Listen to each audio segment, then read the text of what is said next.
Hello and welcome back to TST. If you're new to the channel, tap on the subscription button and press the notification bell so you can receive news and updates that you can rely on daily. George Soros says Trump is self-destructing. He's a wannabe dictator. George Soros, progressive billionaire and mega Democrat donor, claimed in a Monday interview President Donald Trump would be a dictator if it weren't for the US Constitution, and is self-destructing during the Chinese coronavirus pandemic. Donald Trump would like to be a dictator, Soros told The Independent, but he cannot be one because there is a constitution in the United States that people still respect, and it will prevent him from doing certain things. That doesn't mean that he will not try, because he is literally fighting for his life.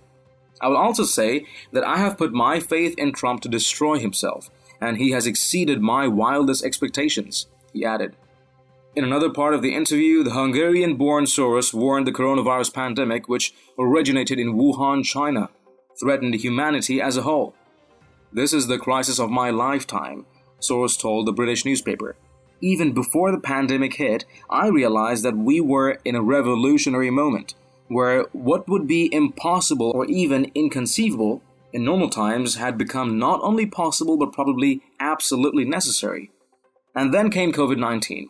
Which has totally disrupted people's lives and required very different behavior. It is an unprecedented event that probably has never occurred in this combination, and it really endangers the survival of our civilization," he added. The left-wing multi-billionaire's remarks come after his Open Society Foundation's pledge to donate $130 million to fight the pandemic and, quote, push back against government encroachment on political freedoms, unquote, in mid-April.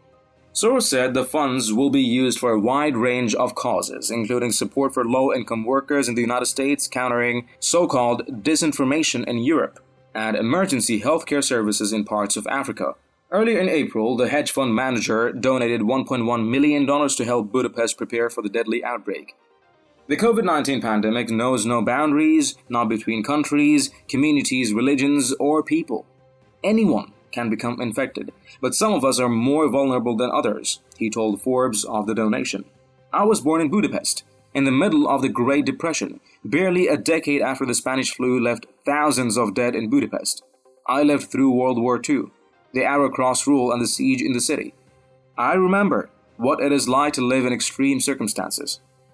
Soros' comments also come as a coalition of progressive groups, several of them funded by Soros, has sponsored a so-called People's Bailout Community, organizing outfit pushing Congress to use the next coronavirus stimulus package to enact a host of progressive policies. Breitbart News' Aaron Klein reported, "In the spirit of the repurposed progressive anthem of never letting a crisis go to waste, the suddenly created People's Bailout Group is demanding that the next stimulus package adhere to 5 principles the group says are endorsed by, quote, nearly 1,000 organizations, unions, and community leaders, and nearly 100 members of Congress.